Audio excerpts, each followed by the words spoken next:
My heart, once filled with the warmth of the holiday spirit, was now a vessel of righteous fury. The crisp Rochester snow stung my face as I approached the backyard, my feet crunching on the frozen ground.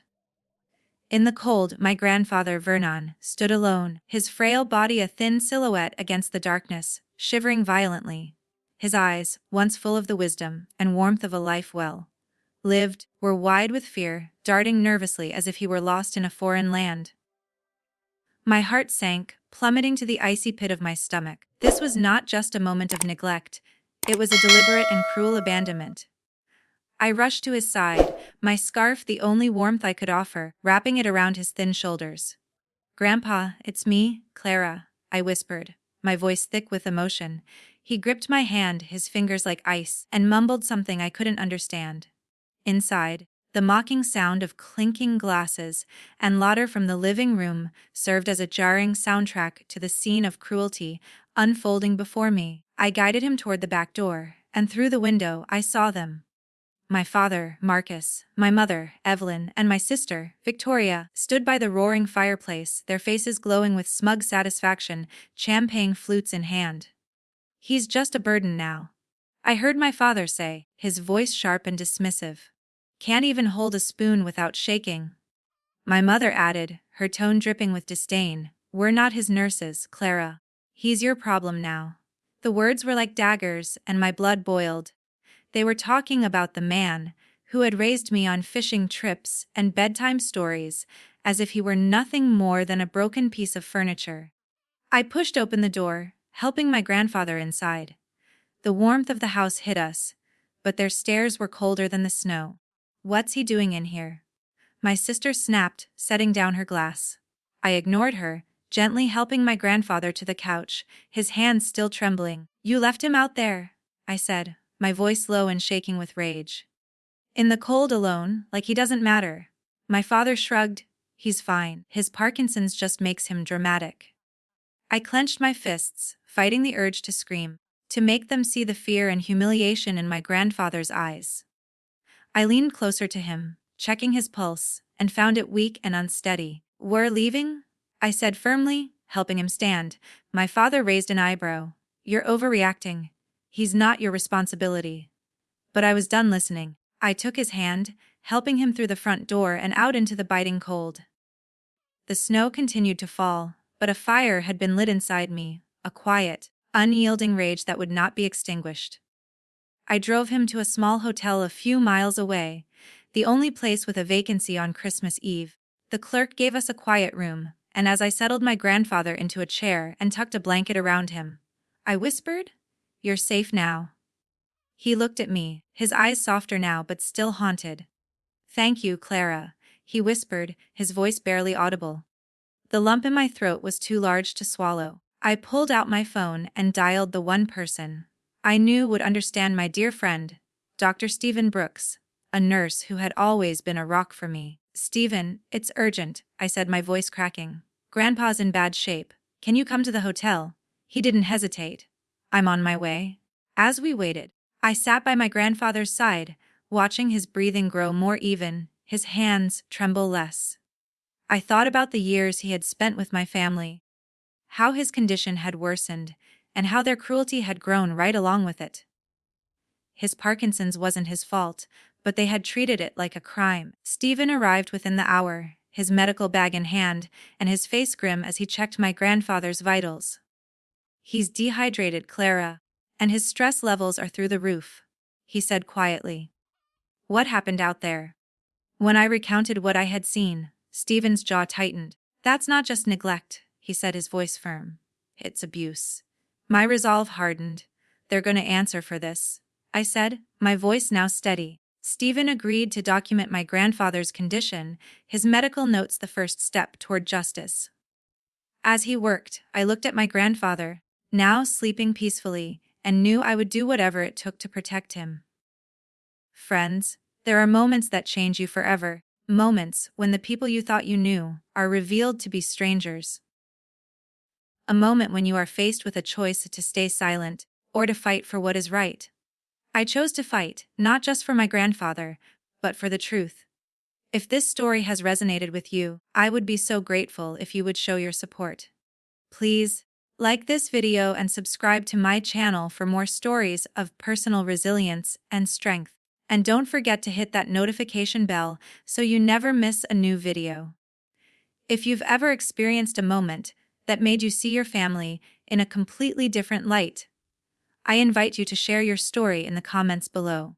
The next morning, I brought my grandfather to my apartment, a small, cluttered space that suddenly felt like a sanctuary after the chaos of the night before. He sat on my worn couch, his hands still trembling slightly, but his eyes were calmer now as he took in the photos on my wall. I handed him a mug of tea, and as I watched him struggle to hold it steady, I was overwhelmed by a mix of guilt and anger I had never faced before. How had I not seen this? How had I been so blind to the pattern of cruelty and neglect? My mind drifted back to childhood summers at Lake Ontario, to my grandfather's strong hands guiding mine as we cast a fishing line. "Patience, Clara," he'd say, his voice steady, as he told stories of his Navy days. Those moments had shaped me, given me strength. But now he had faded, his once broad shoulders hunched, his endless stories now quiet. I remembered how 2 years ago, when his tremors worsened, he had dropped a glass at dinner, and my father had rolled his eyes, muttering about the mess. My mother started avoiding him, and my sister, obsessed with her social status, stopped inviting him to her events, calling him an embarrassment. I had noticed it, but I had been too caught up in my own life to act. The guilt gnawed at me. I should have stepped in sooner. My grandfather stirred, setting the mug down with effort. "I didn't want to be a burden," he said softly, his voice breaking. I knelt beside him, taking his hands in mine. "You're not a burden, Grandpa. You never were." This wasn't just about last night. It was about years of my family treating him like he didn't matter. They had stopped taking him to doctor's appointments, let his medication run low because it was too expensive. My anger flared. They had let him deteriorate, blaming his Parkinson's for their cruelty. I couldn't let it go on. I called Stephen, my friend and ally, and he came over, bringing his medical bag. As he checked my grandfather's vitals, he noted the signs of chronic stress, high blood pressure, and irregular heartbeat. "This isn't just Parkinson's," he said, his brow furrowed. "Neglect has taken a toll." I nodded, my resolve hardening. Stephen suggested checking my grandfather's medical records, looking for missed appointments and unpaid bills. I sat with my grandfather, asking gentle questions, and learned how my father had stopped driving him to therapy, and how my mother would lock him out of the living room during family time. My sister had once told him to stop shaking or stay out of sight. Each word was a punch. This was not just neglect, it was deliberate, cruel. I looked at my grandfather, his face lined with exhaustion, and made a silent vow I would protect him no matter what it took. The Rochester winter was harsh, but my heart felt colder as I pulled into my parents' driveway. I had left my grandfather, Vernon, with Stephen, but I needed to retrieve his belongings. His clothes, his old Navy medals, anything that would make my small apartment feel like a home for him. I had to face my family again, but this time, I was armed not just with anger, but with purpose. The front door was unlocked, and I stepped into the living room. The scent of pine from the Christmas tree still lingered, but the holiday warmth was gone, replaced by a chilling stillness. My father, Marcus, stood by the coffee table, his jaw tight. My mother, Evelyn, and sister, Victoria, lounged on the couch, their faces illuminated by the cold glow of their phones. They looked up, startled, as I crossed the room. "I'm here for Grandpa's things," I said, my voice steady despite the fury simmering within me. My father set his papers down. "You're making a fool of yourself, Clara," he said, his tone sharp. "Taking him away like that. You're tearing this family apart." I gripped the strap of my duffel bag. "You left him in the cold, Dad. You call that family?" My mother laughed, a cold, cutting sound. "He's dragging us down, Clara. His shaking, his complaints. It's embarrassing. We have a reputation to uphold." My sister nodded, tossing her magazine aside. "He's useless now." "Why are you so obsessed with him?" The word useless hit me like a physical blow. The man who had served his country, who had taught me to stand up for myself, was useless to them. My fury surged, but I kept my voice low. "You're ashamed of his Parkinson's," I said, stepping closer. "You think he's a burden because he can't keep up with your perfect image." My father's face reddened. "We've done enough for him, $3,000 on his meds last year, and he still can't function." My mother chimed in. "We're not running a nursing home. He's your problem now." I turned toward the hallway, heading for my grandfather's room, but my sister blocked my path. "You're not taking anything," she said, her arms crossed in defiance.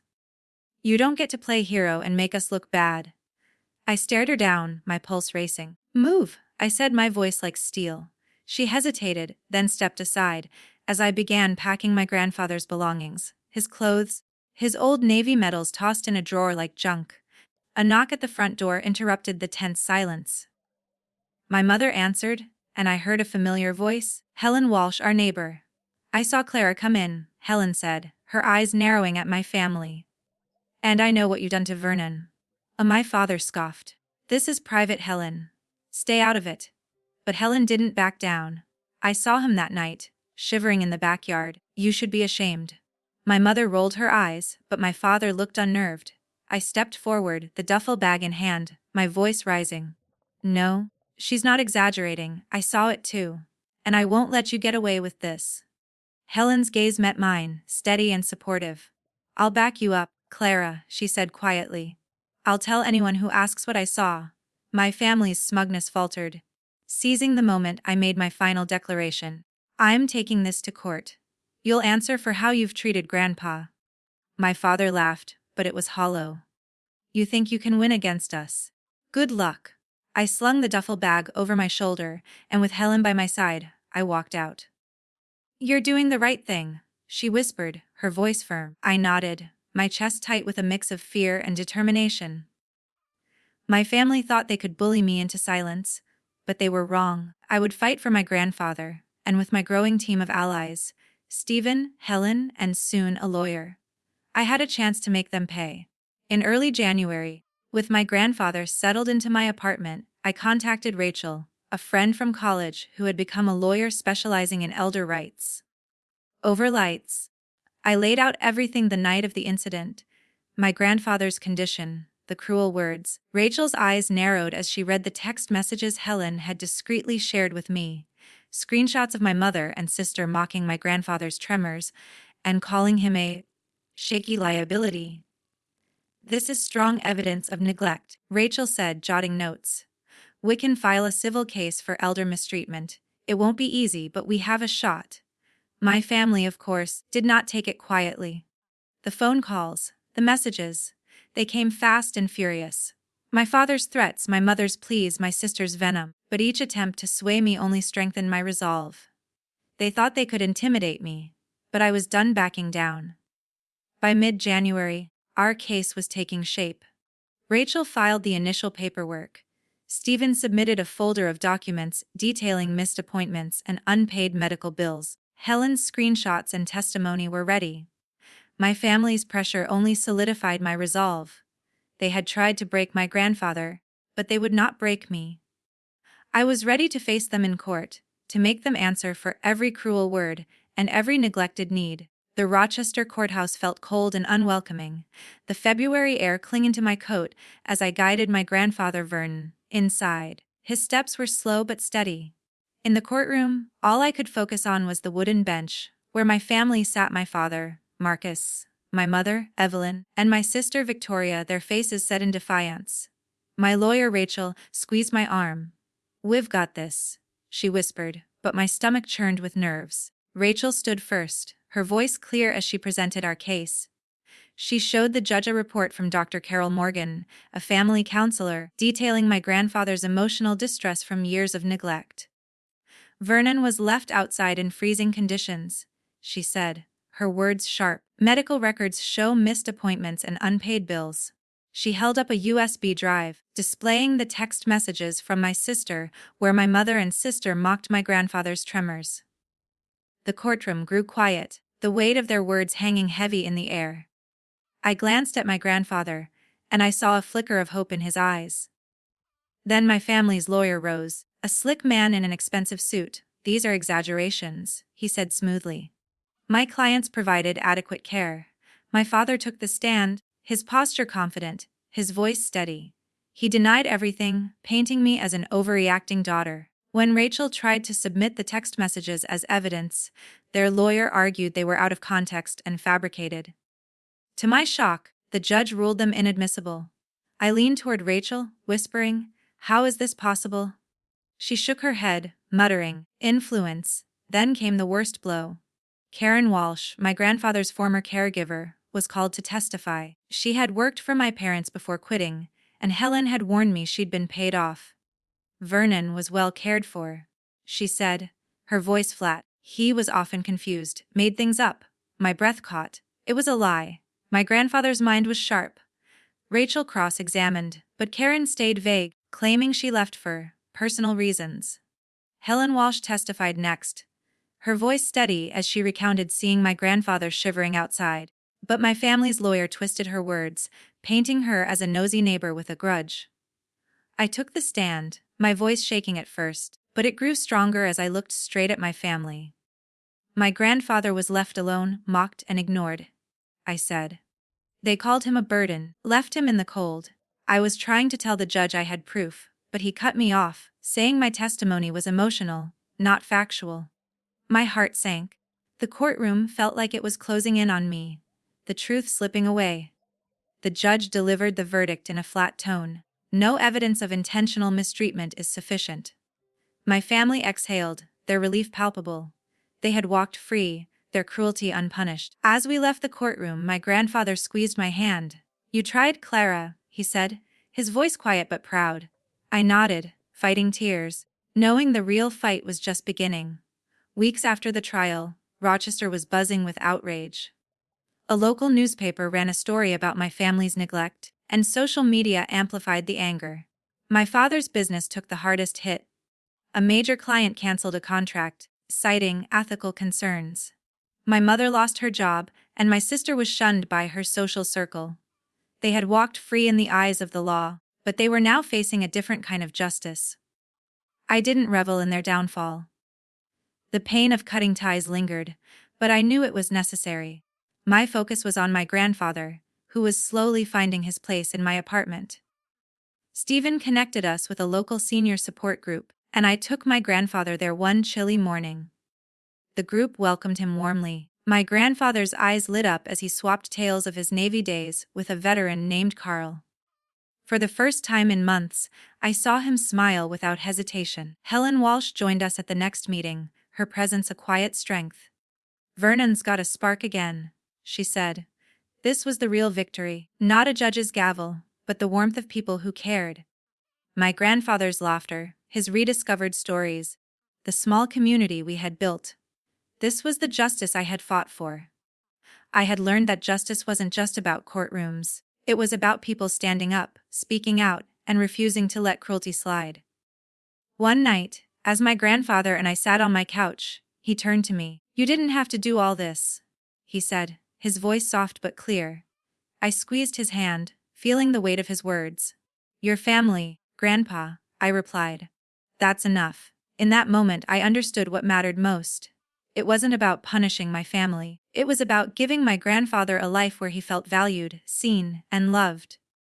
My story isn't about the trial I lost, but about the family I found. I learned that justice comes from standing together, from choosing a family not by blood, but by love. If this story resonated with you, I encourage you to hit that like button. And please, subscribe to my channel for more stories of personal resilience and strength. Hit the notification bell so you don't miss new videos.